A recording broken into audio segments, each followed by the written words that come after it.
വെള്ളാപ്പള്ളി അദ്ദേഹം പറയുന്ന നിലപാടിൽ ഉറച്ചു നിൽക്കുന്നു എന്നുള്ളതാണ്.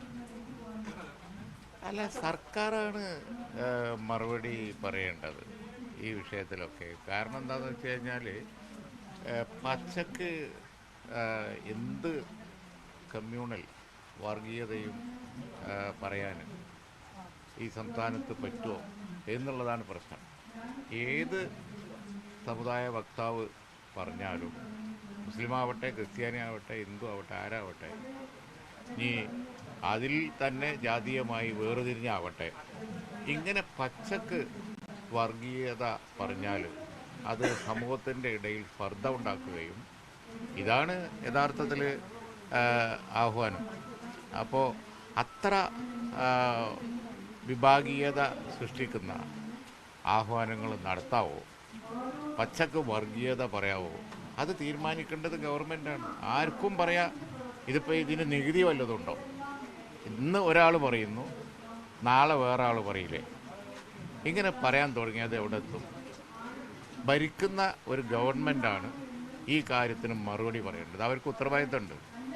ഇത് ഉത്തരേന്ത്യയിലല്ല, അല്ലെങ്കിൽ വേറെ ഏതെങ്കിലും ഭാഗത്തല്ല. നമ്മൾ കേട്ടിട്ടുണ്ട് അതുപോലെ. അവിടെ തൊഗാടി അത് പറഞ്ഞു, ഇവിടെ ഇത് നമ്മൾ കേട്ടിട്ടുണ്ട്. പക്ഷെ കേരളത്തിലാണ്. കേരളത്തിൽ ഇത്ര വിഭാഗീയമായും വർഗീയമായും കാര്യങ്ങൾ പറയാൻ പറ്റുമോ? അത് ഏത് സമുദായ നേതാവാണ്? പണ്ട് പറഞ്ഞവരൊന്നും ഇപ്പോൾ ചിത്രത്തിലില്ല. പച്ച വർഗീയത പറഞ്ഞവരൊക്കെ അവർ കാല യവനികക്കുള്ളിൽ പോയിട്ടുണ്ട്. കേരളത്തിൽ വിലപ്പോയിട്ടില്ല. ഇനിയിപ്പോൾ ചിലർ വിചാരിക്കും ഇപ്പോൾ പറഞ്ഞാൽ വലിക്കും, ഇപ്പം അതിൻ്റെ ഒരു കാലമാണ്. വെറുതെയാണ്. ഞാൻ നിലമ്പൂർ തെരഞ്ഞെടുപ്പിന് മുമ്പ് പറഞ്ഞിരുന്നില്ലേ, ഇങ്ങനെ അന്ന് നിലമ്പൂർ വന്ന് ഇതേമാതിരി ഒരു പ്രസംഗം ചെയ്തു. പക്ഷേ അത് ബി ജെ പിക്ക് വേണ്ടിയായിരുന്നെങ്കിൽ അവിടെ കെട്ടിവെച്ച കാശ് ബി ജെ പിക്ക് അവിടുത്തെ ജനങ്ങൾ കൊടുത്തോ? അവിടെ എന്താ എല്ലാ സമുദായങ്ങളും ഇല്ലേറ്റാണ്? ബന്ധപ്പെട്ട സമുദായങ്ങളൊക്കെ ഉണ്ട് അവിടെ. ഈ ആഹ്വാനം ആരെങ്കിലും കേട്ടോ? കെട്ടിവെച്ച കാശ് കിട്ടിയില്ല. അതല്ലേ ഉണ്ടായത്. ഞാൻ പറയേണ്ടത് സർക്കാർ എന്ത് ചെയ്യണം, സർക്കാർ തീരുമാനിക്കട്ടെ. ഇത്തരം വർഗീയ പ്രസംഗങ്ങൾ സമൂഹത്തിൽ ഉണ്ടാക്കുന്ന പ്രത്യാഘാതം ഗുരുതരമാണ്.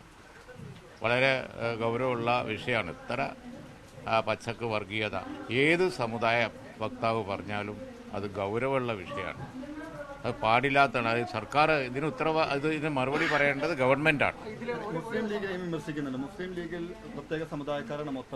ഇതുപോലെ ഒരു വാക്ക് മുസ്ലിം ലീഗിൽ നിന്ന് ആരെങ്കിലും പറഞ്ഞാൽ ഓനൊരു നിമിഷം ലീഗിലുണ്ടാവില്ല. പോലെ ഒരു സമുദായത്തിനെതിരെ അനർഹമായ പ്രാതിനിധ്യം ഉണ്ടാക്കുന്നതൊക്കെ പറഞ്ഞിട്ട് ഇത് മുൻകൂട്ടി എറിയാണോ ചിലതൊക്കെ? അല്ല, ഇത് ഇന്ത്യ രാജ്യത്ത് നടക്കുന്ന ഒരു വർഗീയ പ്രചരണത്തിൻ്റെ ഒരു ഭാഗം തന്നെയാണ്. കേരളത്തിൽ ഇത് വില പോകില്ല എന്ന് ഞാൻ പറഞ്ഞത് അതുകൊണ്ടാണ്. ഇത് വർഗീയത വളർത്തി രാഷ്ട്രീയ മുതലെടുപ്പും മറ്റെല്ലാ മുതലെടുപ്പും ഒക്കെ അതിൻ്റെ ഭാഗമായിട്ടുണ്ടാവും. അതാ ഞാൻ പറഞ്ഞ, ആദ്യമായിട്ടുമല്ല, ഒരാളുമല്ല. ഇനിയിപ്പോൾ ആർക്കും പറയാം, അതിന് ലൈസൻസ് ഒന്നുമില്ലല്ലോ. ആർക്കും പറയാം എന്നായി കഴിഞ്ഞിട്ടുണ്ടെങ്കിൽ എന്താവും കഥ? അതുകൊണ്ടാണ് ഞാൻ സർക്കാരാണ് ഇത് കാര്യം നോക്കുന്നത്.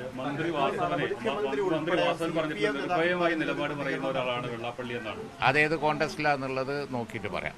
ഓക്കെ, അല്ല അതാണല്ലോ ഞാൻ പറഞ്ഞത്. ഗവൺമെന്റ് തലപ്പത്ത് മുഖ്യമന്ത്രി അല്ലേ.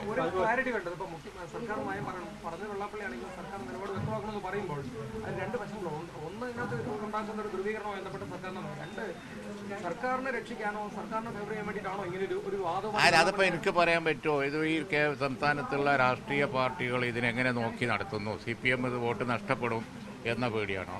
BJP ഇതുകൊണ്ട് വോട്ട് കിട്ടും എന്ന പ്രതീക്ഷയാണോ?